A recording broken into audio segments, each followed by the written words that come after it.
Et je vais vous demander également d'écrire au moins 2 lignes par image. Les consignes sont données. C'est le moment pour Robin de rejoindre Daniel Courant au fond de la classe pour réaliser son exercice. Robin est dyspraxique, un dysfonctionnement cérébral qui touche le geste. L'écriture est donc une tâche compliquée pour lui.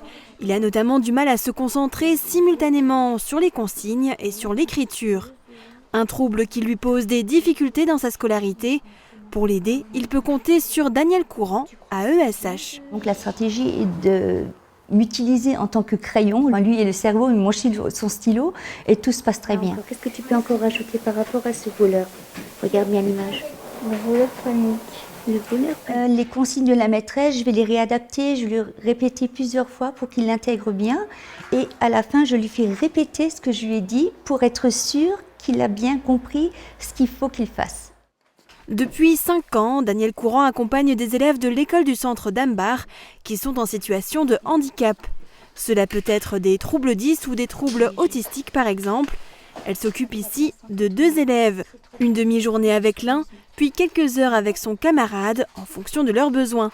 Cela permet aux élèves de suivre leur scolarité sans être en retrait par rapport à leurs camarades. Ils ont le droit d'avoir une scolarité la plus normale et la plus paisible possible. C'est vraiment une joie, je rentre le soir, je suis vraiment heureuse, quoi.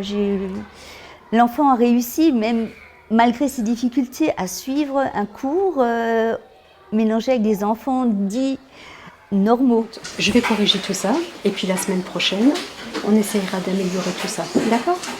Super, tu peux retourner à ta place. Les AESH exercent à tous les niveaux de la scolarité, de la maternelle au lycée.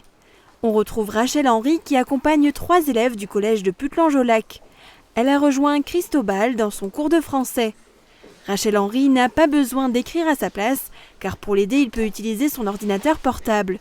Par contre, son AESH est présente pour la bonne compréhension des consignes.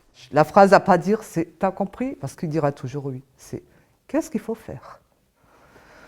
Soit il sait, et c'est très bien, soit il ne sait pas.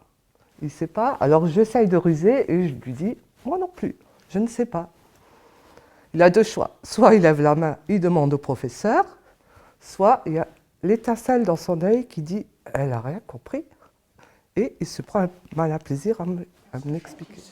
Au collège, Rachel Henry suit les élèves dans les matières principales, comme le français, l'histoire-géographie, les langues, mais aussi les mathématiques, qui peuvent être source de difficultés pour des élèves atteints de troubles dyspraxiques ou dysgraphiques. Tracer un tableau, pour nous, c'est facile, tracer un tableau, mais pour les élèves, c'est très compliqué.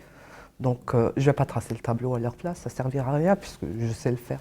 Je vais faire des repères sur la feuille, les lignes, colonnes. C'est lui qui va tracer avec la règle. Une consigne où il y a lire, encadrer, entourer, souligner, c'est très compliqué pour eux. C'est comme si je fais une recette, je décide de faire une recette en cuisine. Si je la lis en entière, j'y comprends rien. Si je procède étape par étape, je comprends. Et c'est toutes ces petites techniques qu'il faut leur apprendre. La discrétion, c'est le maître mot pour les AESH qui doivent se faire une place au milieu de tous les élèves d'une classe. Donc à toi de la trouver. Donc tu commences par le titre. Il ne faut pas qu'on prenne la place de l'élève, on ne fait pas à sa place. Il ne faut pas qu'on prenne la place des professeurs. Il faut vraiment trouver sa place. Ça, c'est un travail aussi. Ça demande du temps, de la patience, de la bonne humeur, des sourires, être bien dans ses baskets. Les problèmes, on les laisse à la maison et on a les yeux qui pétillent. C'est ça.